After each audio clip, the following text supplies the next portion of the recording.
2010년 설립된 일본 거래소 마운트 곡스는 당시 비트코인 거래 점유율 70%를 차지할 만큼 세계 최대의 비트코인 거래소로 명성을 떨쳤습니다. 하지만 2014년 해킹을 당해 전체 비트코인 발행량의 4%에 달하는 비트코인 85만 개를 잃고 파산했죠. 85만 개면요, 미국의 전체 ETF 보유량과 맞먹는 엄청난 규모이다.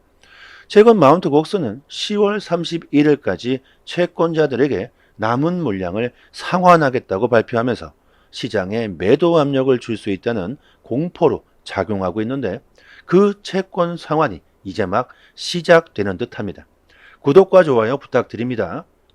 오늘 마운트 곡스에서 신규 주소로 비트코인이 이체가 되고 있는데요. 이체를 받은 주소는 5월 20일 날짜로 만들어진 것으로 나타났으며 한두 건도 아니고 여러 건 계속해서 발생하고 있습니다. 마운트 곡스의 채권 상환이 이제 슬슬 시작되고 있다고 봐야겠죠. 단기적으로 충분히 가격을 하락시킬 수 있는 매도 압력을 줄 수 있는데요. 이 마운트 곡스의 상환 물량이 비트코인 약 14만 개로 하나로는 약 12조에 달하고 있습니다. 이 상환 물량이 시장에 모두 풀릴 경우 충분히 가격은 단기적으로 하락할 수가 있겠죠. 특히 이 물량은 10년이나 지나면서 비트코인의 가격이 100배가 뛰어버렸습니다. 채권자들은요, 이 100배라는 엄청난 수익을 보았기 때문에 충분히 매도할 가능성이 높다고 분석할 수가 있습니다. 하지만 채권자들 모두 매도할 가능성은 그리 높지 않다고 생각합니다. 그 이유가 현재 암호화폐 시장의 모멘텀은요, 강한 불장을 나타내고 있기 때문이죠. 10년 전에 비트코인에 투자했던 이 채권자들이라면 암호화폐에 대한 긍정적인 모멘텀을 가지고 있을 가능성이 상당히 높습니다. 제가 만약 이 마운트 곡스의 채권자라면 비트코인을 매도하고 이더리움과 앞으로 크게 폭등할 수 있는 알트코인 쪽으로 갈아탈 것 같습니다.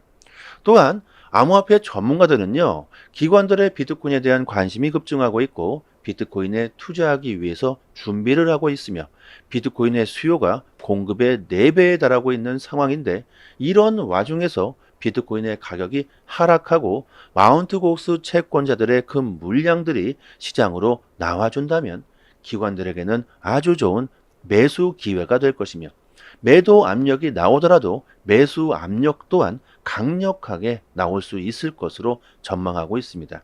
그렇기 때문에 충분히 가격이 하락할 수는 있다. 하지만 대폭락은 나오지 않을 것이며 중장기적으로 봤을 때 시장의 모멘텀은 전혀 흔들리지 않을 것이라는 겁니다. 단기적으로 매매를 하시는 분들은요, 보수적인 전략을 세우시면 좋겠고, 시장을 조금 더 넓게 나무를 바라보는 것이 아니라 숲 전체를 바라보시는 분들은요, 그저 지나가는 바람일 뿐, 이 또한 지나갈 것이라고 생각하시면 좋겠죠.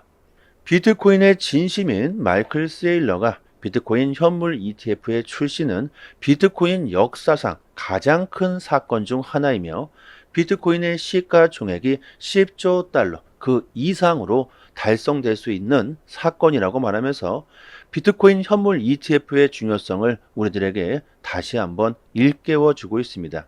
또한 암호화폐는 정치적으로 문제가 될 수 있을 만큼 거대해졌으며 11월 미국의 대선에서 암호화폐를 긍정적으로 지지하는 후보가 미국 대선에 승리할 수 있을 것이라고 주장하고 있습니다.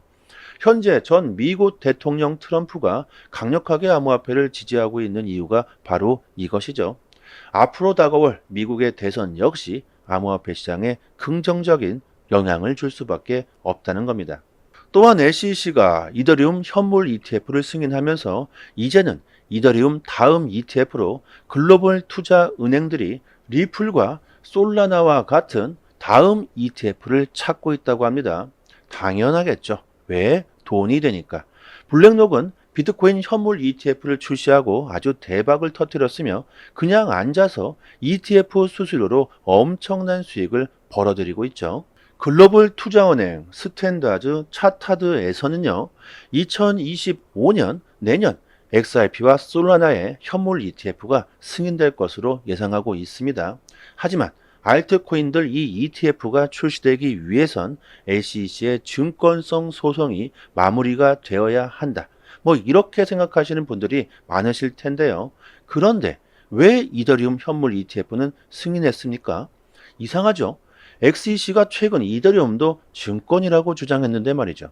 암호화폐 시장에서 절대로 믿지 말아야 하는 인물 중에 하나인 이 JP 모건은요, 리플과 솔라나의 현물 ETF는 단기간에 출시되기 어렵다고 주장합니다. 이렇게 JP 모건이 이런 말을 한다면 오히려 리플과 솔라나가 더 빠른 시간 내에 현물 ETF가 출시될 수도 있겠구나. 저는 이런 생각이 듭니다.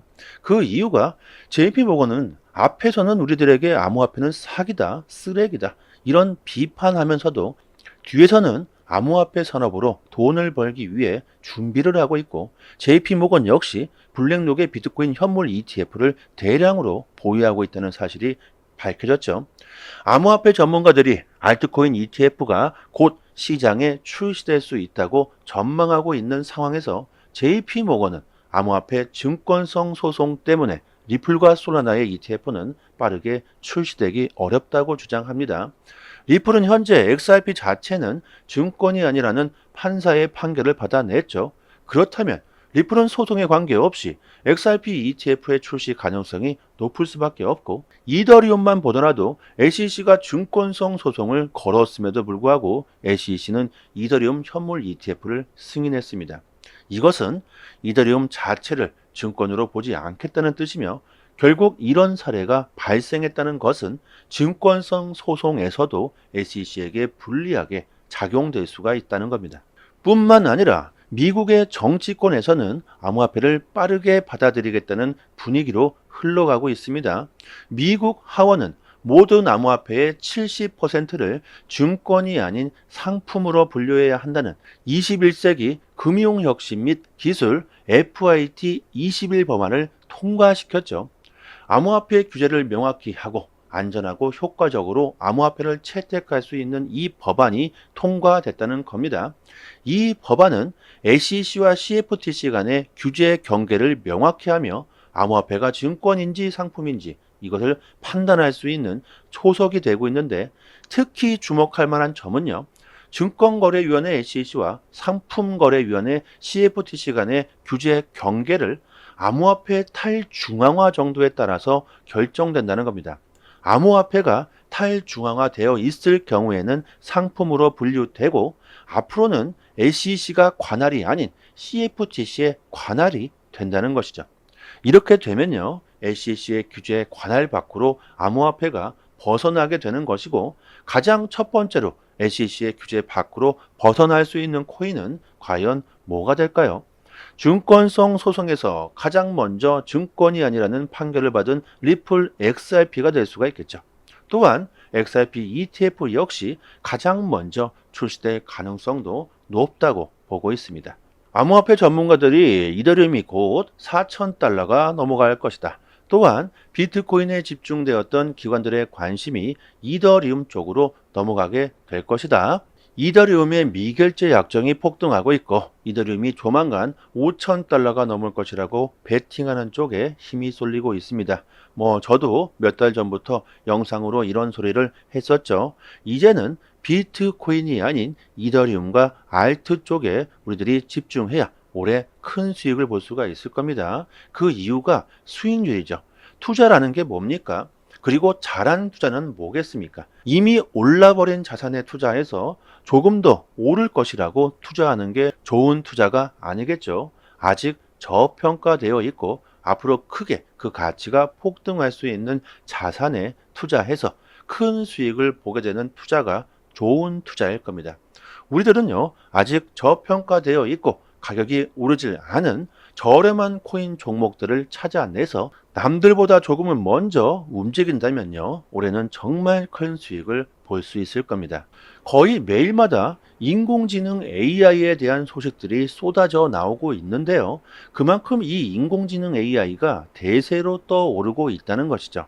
인공지능 AI 기술이 필요한 직업이요. 그렇지 않은 직업보다 더 높은 임금을 받고 있다는 조사가 나왔습니다.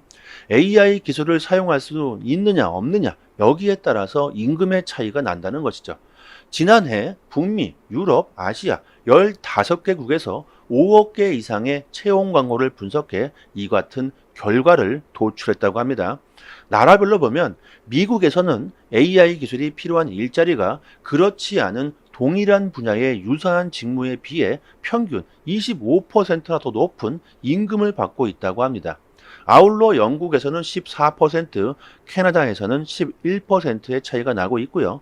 또한 직업에서도 AI 기술을 사용할 수 있는 사람은요, 그렇지 않은 사람들보다 더 높은 돈을 버는 것으로 나타났습니다. 이것만 보아도 앞으로 AI 인공지능 기술은 필수이며 AI 관련 종목들이 떡상할 수 있다는 분석을 할 수가 있죠. 앞으로 너도 나도 AI 기술을 사용하기 위해서 노력하게 될 겁니다. 투자뿐만이 아니라요. 앞으로 우리들이 성공하기 위해서는 이 인공지능 AI가 필수가 될 수 있다는 겁니다. 예를 들어서 컴퓨터를 사용할 수 있는 사람과 컴퓨터를 사용하지 못하는 사람, 이 정도의 차이가 날 수가 있다는 거죠.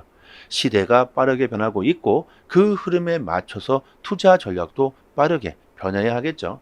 한 가지 종목에 아주 주구장창 매달려서 언젠가는 오르겠지. 이래서는요, 절대로 오래 큰 수익을 보기는 힘들 겁니다.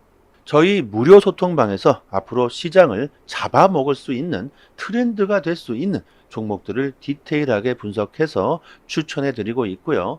단기적으로 수익을 극대화할 수 있는 투자 전략과 그 노하우를 모두 공유해 드리고 있습니다. 특히 초보자분들이시라면 올해 좋은 수익을 볼 수 있는 기회가 되실 겁니다. 저희 소통방 분들은요, 올해 좋은 수익을 보셨고요. 이렇게 매일마다 수익 인증을 올려주시고 계십니다. 이쪽 영상 상단에 보이시는 전화번호로요, 문자 메시지로 숫자 1 이렇게 보내주시면 저희 소통방 초대 링크 빠르게 보내드리고요. 영상 하단에 더 보기를 클릭하시면요, 이렇게 문자를 보낼 수 있는 링크가 있습니다. 한번 클릭하시고요. 문자 메시지로 숫자 1 이렇게 보내주시면 됩니다. 올해 여러분들의 성공 투자를 진심으로 기원합니다. 여기까지 하겠습니다. 감사합니다.